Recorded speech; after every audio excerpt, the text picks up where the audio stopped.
খেয়াল করলাম যে যখনই আমরা পুনর্বাসন থেকে যাচ্ছি মানুষের মধ্যে একটা বিষয় আসছে যে ওনারা হচ্ছে আগে যেটা হতো যে স্থানীয় সরকার থেকে মেম্বার চেয়ারম্যানরা যেভাবে হচ্ছে ত্রাণের বিষয়গুলো নিজেদের মধ্যে রেখে দিত অথবা হচ্ছে তাদের যেই কী বলা হয় স্বজনপ্রীতি, এই স্বজনপ্রীতির বিষয়টা তাদের মধ্যে যারা ক্ষতিগ্রস্ত হয়েছেন তাদের মধ্যে একটা জিনিস কাজ করতেছে যে এখন এটা হবে কিনা। সো আমরা হচ্ছে এটা বারবার বলতেছি যে এখন যে সরকার, এখন যে রাষ্ট্রীয় ব্যবস্থা, আমরা মনে করতেছি এটা জনগণের সরকার হবে। আমরা কাজ করবো হচ্ছে জনগণকে নিয়ে, এবং এই বিষয়টা হচ্ছে আপনারা অবশ্যই ভালোভাবে প্রচার করবেন যে কোনো জায়গায় যদি কোনো সমস্যা হয় আমরা সবার শুরুতেই প্রশাসনের সহযোগিতা নেব। যদি প্রশাসন আমাদেরকে সহযোগিতা না করে সেই ক্ষেত্রে হচ্ছে যেইভাবে প্রশাসনকে সহযোগিতা করা দরকার আমরা ছাত্র হচ্ছে প্রশাসনকে ওই জায়গাতে সহযোগিতা করব। এবং আমরা হচ্ছে বারবারই আমরা যখনই প্রশাসনের সাথে বসি আমরা বলি যে আপনারা হচ্ছে আমাদেরকে বলুন যে আপনাদেরকে কোথায় ছাত্ররা সহযোগিতা করতে পারবে। এবং আমাদের নেটওয়ার্ক সেল যেহেতু পুরো বাংলাদেশেই প্রত্যেকটা গ্রামে একদম প্রত্যন্ত অঞ্চলেও আমাদের নেটওয়ার্ক সেল রয়েছে, আমরা ইনশাল্লাহ প্রত্যেকটা জায়গা থেকে আমাদের তথ্য দিয়ে আপনাদেরকে সাহায্য করতে পারবো। এবং শুধু তথ্য নয়, ছাত্ররা যেহেতু হচ্ছে আন্দোলন সফল করতে পেরেছে আমরা বিশ্বাস করি যে কোনো ধরনের প্রতিহিংসামূলক কর্মসূচি হচ্ছে আমরা প্রতিহত করতে পারবো। তো সেই ক্ষেত্রে আমি আবারও আপনাদেরকে বলতেছি যে স্থানীয় সরকার থেকে শুরু করে যারাই মনে করতেছেন যে একটা পক্ষ আগে সুযোগ সুবিধা ভোগ করছে এখন আরেকটা পক্ষ সেটা সুযোগ সুবিধা ভোগ করবে, এটা হচ্ছে আপনারা অবশ্যই তাদেরকে রুখে দেওয়ার জন্য প্রশাসনের সহযোগিতা নেবেন। এবং প্রশাসন সহযোগিতা না করলে আমরা আপনাদেরকে সহযোগিতা করবো। এটা হচ্ছে আমার প্রথম কথা।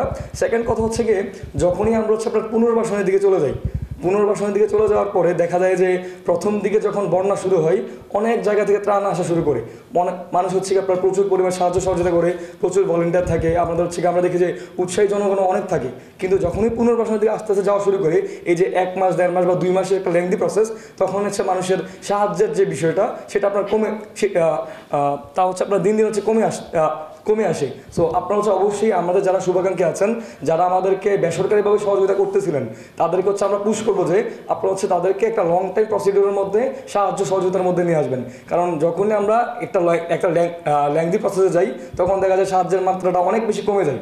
যদি আমরা তাদেরকে উৎসাহ না দিতে পারি পুনর্বাসন আমাদের পক্ষে আমাদের জন্য করা অনেক বেশি কষ্টকর হয়ে যাবে।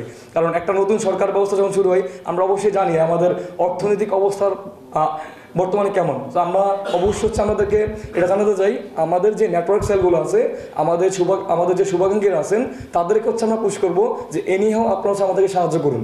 কারণ এতগুলো মানুষ যে ক্ষতিগ্রস্ত হয়েছে, এই যে আপনার রুবেল যে বললো আছে আপনার কৃষি সম্পদ সবচেয়ে বেশি ক্ষতিগ্রস্ত, আমাদের রাস্তাঘাট সবচেয়ে বেশি ক্ষতিগ্রস্ত, মানুষের হচ্ছে জনজীবনের যে অবস্থা, আমরা আসলে যারা মাঠ পর্যায়ে গিয়েছি আমরা আসলে বলতে পারি আমরা সদর দক্ষিণে থাকি বা সদরে যারা থাকি আমরা এই যে 5তলা বিল্ডিং বা 2তলা ভবনে থাকলে এই পরিস্থিতি আসলে এইগুলো ব্যাখ্যা করা যাবে না। আপনার হাঁটু সমান এই একটু পানিতে যখন আপনি নামবেন আপনি বুঝতে পারবেন তাদের জীবনের এখন একটাই জাস্ট সিচুয়েশন, আমাকে বাঁচতে হবে।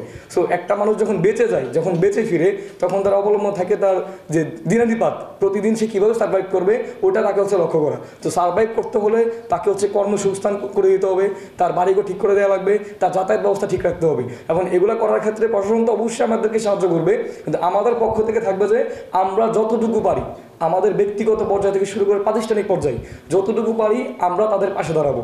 কারণ আমরা যদি তাদের পাশে না দাঁড়াই তাহলে হচ্ছে আমরা কখনোই বলতে পারবো না যে মানুষ মানুষের জন্য। সো আমার কথা থাকবে একটাই, এই যে 2-3 মাস থেকে শুরু করে 2-2.5 বছরের যে ক্ষয়ক্ষতি যেটা আমাদের সামনে আসবেই, কারণ অনেক মানুষ হচ্ছে আপনার ক্ষতিগ্রস্ত হয়েছে।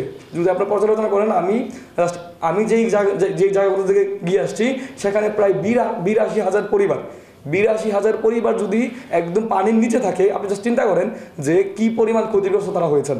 সো তাদেরকে যদি সাহায্য করতে চাই আমাদের সবাইকে একসাথে কাজ করতে হবে, এবং সবাইকে একসাথে কাজ করার ক্ষেত্রে বৈষম্যবিরোধী ছাত্র আন্দোলন সবসময় সর্বদা মাঠে থাকবে এবং আপনাদেরকে সহযোগিতা করবেন। এবং আপনারা হচ্ছে অবশ্যই যে কোনো সময় প্রশাসনের সাথে সরাসরি সহযোগিতার হাত নেবেন। কারণ প্রশাসনের সাথে যদি আমরা আমাদের দূরত্ব বাড়াই ফেলি, আমাদের পুলিশের সাথে দূরত্ব থাকে, যদি সেনাবাহিনীর সাথে দূরত্ব থাকে, প্রশাসনের সাথে দূরত্ব থাকে, এই বিষয়গুলো আমরা কখনোই সলভ করতে পারবো না। আমার অনুরোধ একটাই থাকবে, আমরা হচ্ছে গিয়ে এই প্রশাসনকে কাজে লাগিয়ে এই দুর্যোগ পরবর্তীকালীন সময়টা আমরা হচ্ছে অতিক্রম করবো ইনশাল্লাহ। সবাইকে হচ্ছে ধন্যবাদ। আসসালামু আলাইকুম।